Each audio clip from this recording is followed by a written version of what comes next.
आज हम कल हमने एमसीक्यूज किए थे। आज हम मैग्नेटिज्म के जो हैं वो पास्ट पेपर के कुछ क्वेश्चंस करेंगे। पेपर 2 के करेंगे। पेपर 4 को अगर टाइम मिला तो पेपर 4 को भी टच करेंगे, बट पहले हम पेपर 2 अटेम्प्ट करेंगे। ठीक है। देखो थ्योरी सेक्शंस में आपके पास फर्स्ट क्वेश्चन आ रहा है, show a magnet. Figure 1.1, show a magnet. आपको मेरी आवाज आ रही है? जी सर। अच्छा, show a magnet to compass and two nails. अच्छा, अब जरा गौर से देखना, एक मैग्नेट शो हुआ, ये रहा मैग्नेट। ठीक हो गया। ये रहा जनाब आपके पास मैग्नेट सारा। इसके साथ दो कंपास है, एक कंपास ये रहा, एक कंपास ये रहा, और दो जो है इसके साथ सामने नील्स भी रखी गई हैं आपके पास। ठीक हो गया। अब वो क्या करेगा? अब लेट सपोज ये नील्स जो होंगी या तो आयरन की होंगी या स्टील की होंगी। क्यों? क्योंकि कीलें इन दो की होती हैं, कॉपर वगैरह की तो कीलें नहीं होती। या तो आपके पास आयरन की होगी या स्टील की होगी। अब जैसे ही ये मैग्नेट के करीब आएगा तो मैग्नेट का ये है नॉर्थ, तो ऑटोमेटिकली ये मैग्नेटाइज हो जाएगा। तो ये बन जाएगा साउथ, ये बन जाएगा नॉर्थ। इसी तरह जब ये मैग्नेटाइज हो जाएगा तो ये इसको मैग्नेटाइज करेगा, तो ये नॉर्थ है तो ये साउथ बन जाएगा और ये नॉर्थ बन जाएगा आपके पास। क्लियर हो गया? जी। अच्छा, अब अगर आप यहाँ पर आओगे, कंपास इसको 1 दे दो, इसको 2 दे दो, तो कंपास 1 के पास आओगे तो ये नॉर्थ साउथ है, तो इसके अंदर जो एरो होगा वो यूं हो जाएगा, क्योंकि साउथ नॉर्थ को अट्रैक्ट करता है। ठीक हो गया। और अगर जी। यहाँ के अंदर जो है वो यूं आएगा या यूं आएगा स्ट्रेट। क्यों? क्योंकि ये सेंटर में है, तो सेंटर में मैग्नेटिज्म जो होती है वो जीरो होती है, वो सिर्फ अर्थ की मैग्नेटिज्म को टच करेगा। तो अर्थ की मैग्नेटिज्म जो आएगी वो यूं आएगी नॉर्थ की तरफ। ठीक हो गया। अच्छा, ये आ रहे थे। अब आते हैं जरा क्वेश्चन के ऊपर। ये क्वेश्चन में रिक्वायर्ड क्या कर रहे हैं? They required in the questions के भैया आप ये बताओ कि draw on figure 1.1, draw an arrow, each compass show the direction of the magnetic field at the two positions. Draw an arrow in each of the compass. तो इसमें तो आ गया हमारे पास ये एरो, इसमें आ गया हमारे पास ये एरो। क्लियर होगी बात? दोनों कंपास में मेरे पास direction of the magnetic field show हो गई। फिर कह रहे हैं the magnet cause the need to become a magnetised by induction. Both end of each magnet become magnetic poles. Mark and no n and और s at each of the following। तो यहाँ ये नॉर्थ है तो ये बन गया south, ये हो गया नॉर्थ। ये नॉर्थ है तो ये बन गया साउथ और ये बन गया नॉर्थ। ठीक हो गया। जी। अच्छा, अगर मुझे कहा जाए इसके ऊपर, इस मैग्नेट के ऊपर मैग्नेटिक फील्ड बनाओ, लाइंस बनाओ, तो यूं बनेगी। नॉर्थ से साउथ की डायरेक्शन में, और एक एक यहाँ पर, दो दो आप यहाँ पर भी बना लोगे। ठीक है। यानी जब भी रेज निकलेंगी वो नॉर्थ से निकलेंगी, साउथ में एंटर होंगी। ठीक हो गई बात? और नॉर्थ से आउट होंगी तो आउट डायरेक्शन में बनेगी, साउथ में इन डायरेक्शन में बनेगी। ठीक हो गया। हम्म। अब आगे चलते हैं। तो आगे आपसे कहा जा रहा है कि भाई व्हेन, अब गौर से देखो क्वेश्चन को, when the magnet is remove. अब मैग्नेट को रिमूव कर दिया, क्योंकि ये वाला मैग्नेट हटा दिया गया है। And the nails are still magnetise, ये मैग्नेटाइज ही है, यानी ये डीमैग्नेटाइज नहीं। Describe with the end of a diagram how the nail can be demagnetise. यानी इसको, ये इसने क्या किया, इसने मैग्नेटाइज कर दिया। अब मैग्नेटाइज के बाद वो कह रहा है ये मैग्नेट दोनों बन गई। अब ये बताओ कि हम इसको डीमैग्नेटाइज कैसे कर सकते हैं। तो मेथड ऑफ डीमैग्नेटाइजेशन आपने बतानी है। मेथड ऑफ डीमैग्नेटाइजेशन कौन कौन से हैं? डीमैग्नेटाइजेशन मेथड कौन से हैं? नंबर 1, आप क्या कर सकते हो, सोलोनाइड रखो। सोलोनाइड में एसी करंट लो और नेल को इन और आउट करते रहो। याद है? जी। इसको ईस्ट वेस्ट डायरेक्शन में रखो और जो मैग्नेट है उसको solar magnet withdraw and for away करो तो आपके पास डीमैग्नेटाइज हो जाएगा। एक सेकंड मेथड, आप हमरिंग कर लो, नेल को रखो और हमरिंग कर लो। थर्ड मेथड नेल को रखो और नेल को गर्म करना, फ्लेम प्रोवाइड करना शुरू कर दो। तीनों में से जो मेथड आपको आसान लगे और याद हो वो लिख देना, आपके पास आंसर आ जाएगा। ठीक हो गया? जी। कौन सा मेथड लिखना चाहोगे? Demagnetising by hammering. ठीक है, तो बस उसको तरीके से डायग्राम बना के और उसको क्योंकि उन्होंने कहा कि एट द डायग्राम, डायग्राम बना के आप बताओ। अच्छा, अब नेक्स्ट में देखो क्या कह रहे हैं आपसे। 2.1 में आपसे शो कर रहे हैं कि भैया show a coil of a wire whipped around a plastic tube। एक प्लास्टिक ट्यूब है, ये प्लास्टिक ट्यूब है आपकी, ठीक है, यहां से लेकर यहां तक। और एक वायर जो है, ये वाली वायर जो है ये इसके अराउंड लपेटी गई है, प्लास्टिक ट्यूब के अराउंड लपेटी गई है, यानी सोलेनोइड बना। Inside the tube are two piece of soft iron. अंदर जो है ये दो पीसेस जो है ये आयरन के रखे हुए हैं। When the switch is closed, ये वाला स्विच जब क्लोज हुआ, यानी क्लोज का मतलब है जब ये क्लोज हो गया, क्लोज का मतलब है ऑन हो गया। ऑन होने से सर्किट कंप्लीट हुआ, सर्किट कंप्लीट होने से करंट फ्लो करना शुरू कर दिया। क्लियर होगी बात? जी। क्या हुआ? The compass needle point the direction of the magnetic field. तो जो कंपास की निडल्स थी इसने क्या कर दिया, direction of the magnetic field की वजह से पॉइंटिंग शुरू कर दी। You may ignore the magnetic field of the earth in this question। Magnetic field of the earth को इग्नोर करो। हो गया इग्नोर।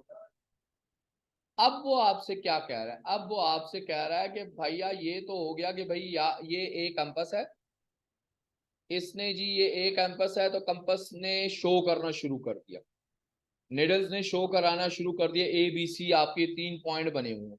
लेकिन आगे देखो उसने पूछा क्या है आपसे, पूछा ये है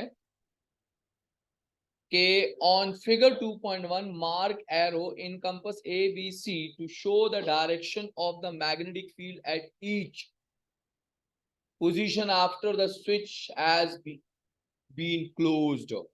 आपने इस ए बी और सी के ऊपर मार्किंग करनी है। तो मार्किंग करने के लिए सबसे पहले तो मुझे इसके अंदर क्या फाइंड आउट करना है, north and east direction, north and south direction.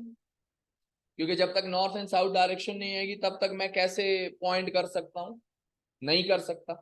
उसके लिए इंपॉर्टेंट चीज ये है कि आपको ये पता चले कि करंट कैसे फ्लो होगा। तो करंट मैंने आपसे हमेशा कहा था जहां पर बड़ी लाइन होती है वहां से वो फ्लो करता है, दूसरी छोटी लाइन के अंदर एंटर होता है। यही बात हुई थी। जी। मतलब ये हो गया कि आपका करंट जो है वो फ्लो कर रहा है। ठीक हो गया? अब इसमें जरा right hand grip rule apply करो और देखो आपका नॉर्थ कहां बन रहा है। ए के पास नॉर्थ बन रहा है कि सी के पास नॉर्थ बन रहा है? शाबाश।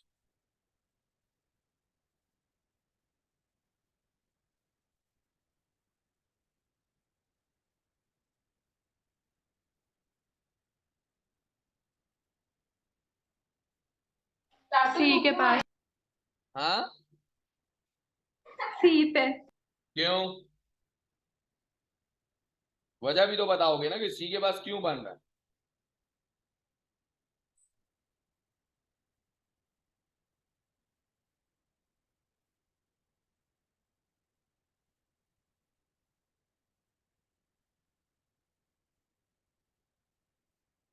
ये बच्चा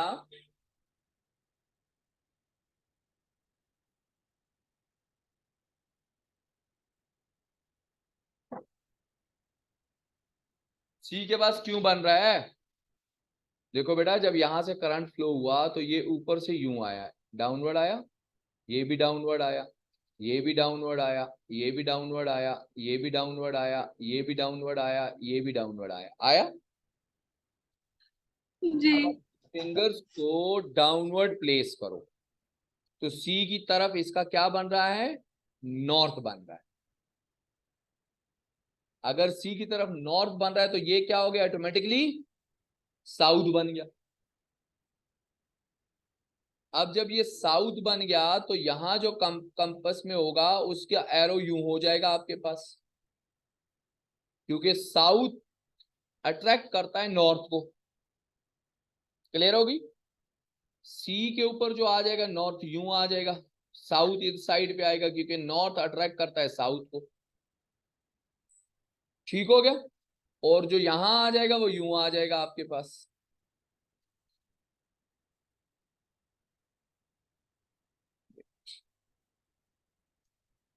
तो यहां आ जाएगा वो इस डायरेक्शन में आ जाएगा आपके पास, क्योंकि जब भी रे आएंगी वो नॉर्थ से साउथ की डायरेक्शन में चलेंगी। क्लियर हो गई बात? जी। इसमें कोई क्वेश्चन? नहीं। ठीक हो गया, ये पार्ट ए आपके पास हो गया। अब वो आपसे क्या कह रहा है? वो आपसे कह रहा है when the switch is close, switch को क्लोज किया, ठीक है, when the switch is close the two piece of soft iron in the tube become magnet and move. वो मैग्नेट बने और मूव करना शुरू कर दी। Mark the pull form on each piece of iron, state and explain how the piece of iron move. अब सबसे पहले तो मार्क करना है पोल्स को। तो जब पोल को मार्क करेंगे तो आपके पास सेम जैसे पोल ऊपर बने वैसे ही बनने चाहिए। ये साउथ हो गया, ये साउथ हुआ, ये नॉर्थ हुआ, तो ये साउथ और ये नॉर्थ हुआ। हुआ? जी। अच्छा, अब ये दोनों आपस में क्या करेंगे? नॉर्थ एंड साउथ है, क्या करेंगे? अट्रैक्ट। नॉर्थ साउथ को क्या करता है? रिपेल। जी। शाबाश। और नॉर्थ अट्रैक्ट कर, को क्या करता है? नॉर्थ साउथ का अट्रैक्ट करता है। चलो शुक्र है, इतनी समझ आ गई कि नॉर्थ नॉर्थ साउथ को अट्रैक्ट करता है। तो ये दोनों आपस में अट्रैक्ट होना शुरू हो जाएंगे। तो अट्रैक्ट होंगे तो टुवर्ड ईच अदर आना शुरू हो जाएंगे, टुवर्ड ईच अदर आना शुरू हो जाएंगे, एक दूसरे की तरफ मूव करना शुरू कर देंगे। तो उन्होंने सेकंड पार्ट में आपसे ये पूछा है कि ये बताओ, स्टेट एंड एक्सप्लेन। स्टेट करो, यानी ये बताओ कि क्या होगा। यानी अट्रैक्ट, स्टेट का मतलब यहाँ ये हो गया, आपने क्या लिखना है? Attract toward each other. या वो कह रहे हैं state and explain how the piece of iron move, कि कैसे वो मूव कर रहे हैं। तो एक्सप्लेनेशन में आ जाएगा अट्रैक्शन फोर्स की एग्जांपल्स आप दोगे, दे attract each other so they move. State का मतलब होगा दे move toward each other. Toward each other यहां लिखोगे, टूवर्ड ईच अदर, ये हो गया स्टेट का मीनिंग। उसके बाद लिखोगे बिकॉज, क्या हो गया? They have opposite, make the opposite pole near by. और उसके बाद क्या हो रहा है? They attract each other, between the due to the attraction they move toward each other. Clear होगी बात? जी। नहीं, मुझे तो नहीं समझ आ रहा कि क्लियर हुई है। क्या क्लियर हुआ?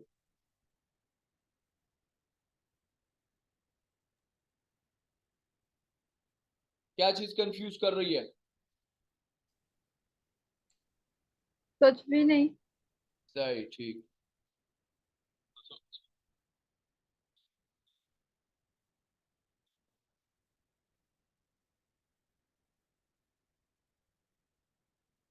अच्छा, अब देखो आपके पास क्या आ रहा है। अब आपके पास आ रहा है state the effect of the magnetic field of reverse the direction of the current.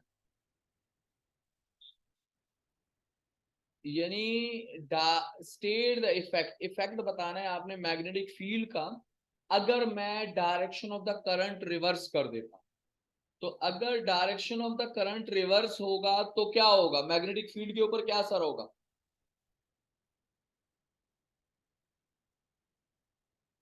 हाँ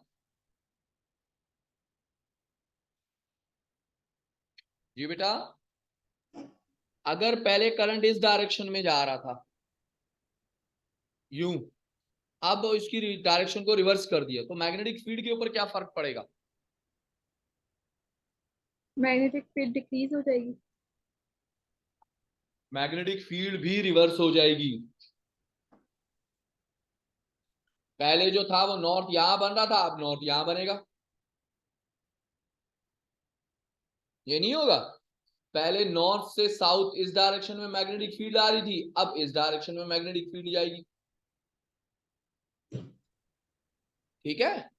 तो अगर आपके जी। पास करंट की डायरेक्ट मैग्नेटिक फील्ड की, यानी करंट की डायरेक्शन अगर हम रिवर्स कर दें, रिवर्स का मतलब ऑपोजिट कर दें, तो मैग्नेटिक फील्ड की डायरेक्शन भी ऑपोजिट हो जाएगी। क्लियर होगी बात? जी। अच्छा, उसके बाद कह रहे हैं reduce the size of the current. अगर करंट को मैं रिड्यूस कर दूं तो क्या होगा?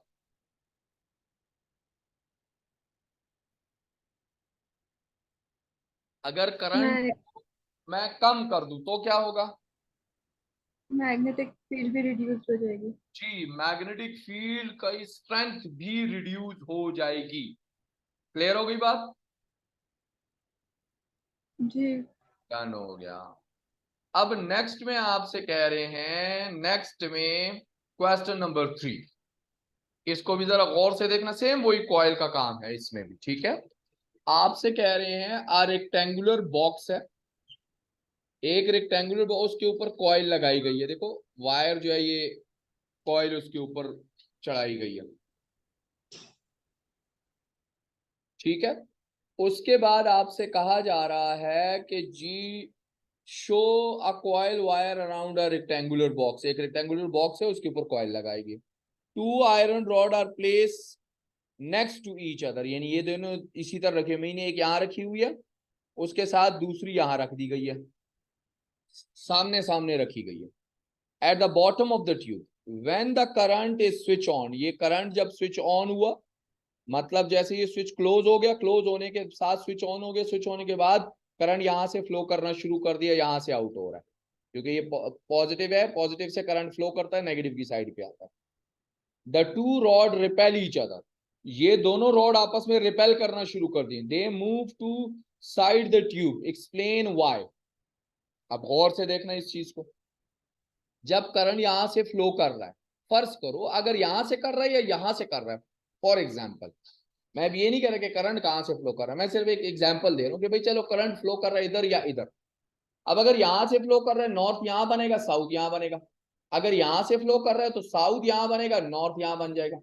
अब जब यहां नॉर्थ बना या साउथ बना, तो यहां पर इस आयरन के ऊपर जो पोल बने वो भी नॉर्थ या साउथ ही बनेंगे, दोनों के ऊपर सेम ही बनेगा। यहां पर भी दोनों के ऊपर सेम पोल ही बनेंगे, या तो नॉर्थ बनेंगे या साउथ बनेंगे, यही होगा। जी। अब same pole of the magnet आपस में क्या करते हैं? रिपेल। बस उन्होंने यही पूछा हुआ, explain why the two iron rod repel. Because when the current is flow in the solenoid, they produce the magnetic field, and by that magnetic field, the rods become magnetized and make the same pull on the same sides, so they repel each other. Clear होगी बात? जी। जना, तो ये हो गया question 3 का part A. कोई question जो इसमें पूछना है? नहीं। ठीक हो गया, आगे चलते हैं। आगे आपसे कहा जा रहा है an iron rod and a small copper rod are place next to each other. एक आयरन रॉड को और एक कॉपर रॉड को आपस में क्या कर दिया गया है, इसी तरह रख दिया गया जैसे अभी दो आयरन रॉड रखी गई। Of the tube state and explain what if anything happen to the rod when the switch is current on. क्या कॉपर मैग्नेटाइज हो सकता है? नहीं। नहीं हो सकता। क्या मैग्नेट कॉपर को अट्रैक्ट करता है? नहीं। नहीं करता। तो यहां एक्सप्लेनेशन में आप क्या लिखोगे? आयरन तो मैग्नेटाइज्ड हो जाएगा, तो आयरन बिकम मैग्नेट,